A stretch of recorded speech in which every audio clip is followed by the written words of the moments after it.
So yeah, here we are. We're in the Stockholm Resilience Centre. It's set up back in 2008 to do research on the resilience of people and the resilience of the planet.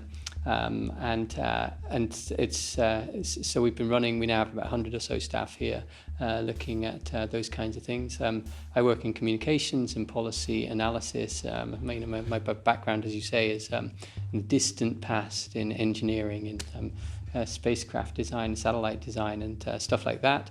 But then I worked in the media for a few years in the UK in news production and film production. Before becoming a science journalist and science writer. And then for the last 15 years, I've been embedded in Earth system science, first with the International Geosphere Biosphere Program, then with Future Earth, now with Stockholm Resilience Centre and Potsdam Institute for Climate Impact Research in Berlin. And it's just a brilliant, amazing, incredible time to be working with some of the leading researchers in Earth system thinking.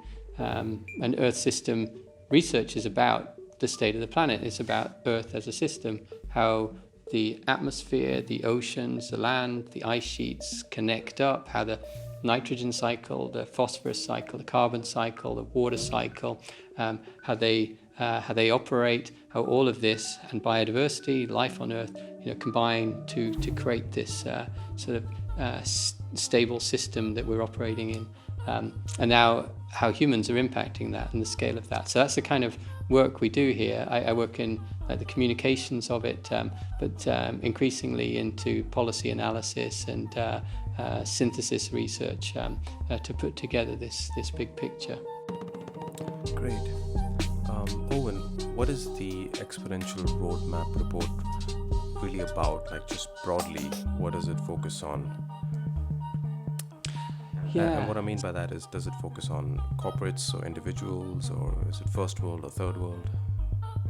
Okay, yeah, so a good question. So we recently published the Exponential Roadmap, and this is the second roadmap report we've put out, and it's a global roadmap on how the world can halve emissions by 2030, and this is the first roadmap to do that. So we've tried to put together a comprehensive look at the energy systems, at industry, at transport, at buildings, at agriculture and food consumption, the key drivers of global emissions of greenhouse gases, and looking at each of those sectors.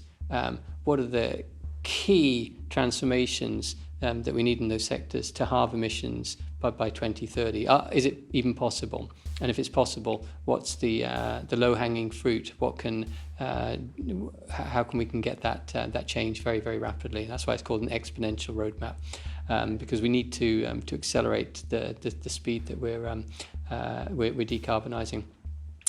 So that's the basis of it, and it's very, very simple. Between now and 2030, what are the key solutions? We identify 36 solutions in from the energy sector, from reducing our consumption of meats in the agriculture sector to planting more trees and moving to electric vehicles and mass transit systems, and so all of these things. And then what are the accelerators? How do we accelerate this transformation?